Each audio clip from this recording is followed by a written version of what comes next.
Léa Benaïm, c'était il est tôt, comme dirait notre invité de tout à l'heure. Il y a quelques heures, Meta a dévoilé ses lunettes connectées, les Ray-Ban Meta Display. La nouveauté, c'est que ce sont des lunettes de réalité virtuelle. Et oui, c'est ça la différence avec les Ray-Ban Meta sortis il y a maintenant 2 ans.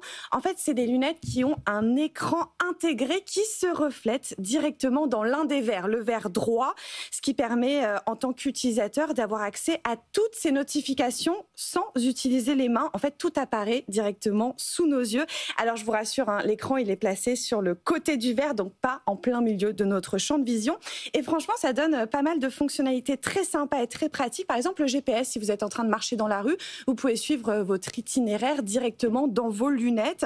Et puis ça, c'est ma préférée. Je sais que vous allez aimer, Laure, c'est la traduction. Ah, j'adore si ça. vous discutez avec quelqu'un qui parle une autre langue, vous avez le sous-titrage en temps réel. Vous savez, vous avez déjà la traduction dans les haut-parleurs des lunettes. Ça, c'était déjà disponible dans les anciens modèles. Maintenant, vous allez pouvoir choisir entre l'un ou l'autre, soit la traduction dans les haut-parleurs, c'est soit génial. le sous-titrage. Et aussi, autre exemple, vous êtes dans un restaurant à l'étranger, le menu est dans une langue que vous connaissez pas. Et ben hop, avec vos lunettes, vous traduisez le menu. Mais vous arrivez à bien lire Oui, le sous-titrage parce que franchement, vous êtes un peu près de votre lunette, quoi. Je les ai pas testés personnellement, mais je pense qu'on arrive à bien lire. Alors, c'est vendu avec un bracelet neuronal. Qu'est-ce que c'est?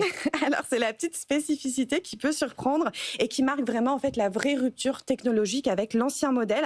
Un bracelet neuronal, c'est un bracelet de contrôle. En fait, l'ambition de Meta, c'est de remplacer le smartphone et donc ces lunettes ne seront plus dépendantes de notre téléphone, mais de ce bracelet. En fait, c'est désormais avec des micro-mouvements du poignet qu'on contrôle ces lunettes. Après, je vous cache pas que ce bracelet, il fait déjà un peu jaser, déjà pour des questions pratiques. Il faudra désormais, en plus de charger son téléphone qu'on va pas jeter, il faudra charger aussi ses lunettes et puis charger ce bracelet. L'autonomie est selon Meta de 6 heures pour les lunettes et de 18 heures pour le bracelet. Et puis surtout, faut l'aimer. Alors si vous êtes avec nous en télévision, vous le voyez juste derrière moi, il est quand même pas très sexy ce bracelet. Mais on dirait une Apple Watch à l'envers.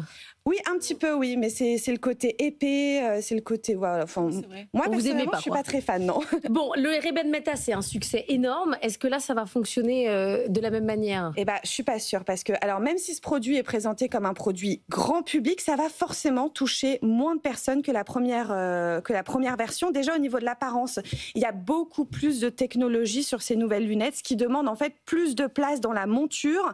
Alors, Meta et EssilorLuxottica ont réussi à en miniaturiser une grande partie, c'est déjà une révolution technologique, mais les branches, elles sont très très épaisses et donc Meta va peut-être se heurter au même problème que les Google Glass, souvenez-vous, en 2012, cet aspect un petit peu Robocop qui n'avait pas du tout plu.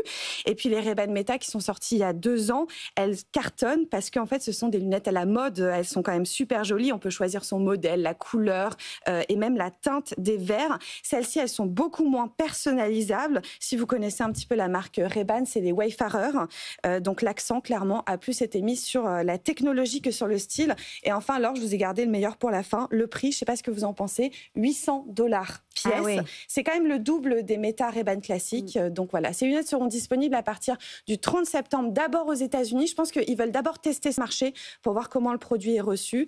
Et on peut espérer l'avoir en France d'ici le début de l'année prochaine. Merci Léa.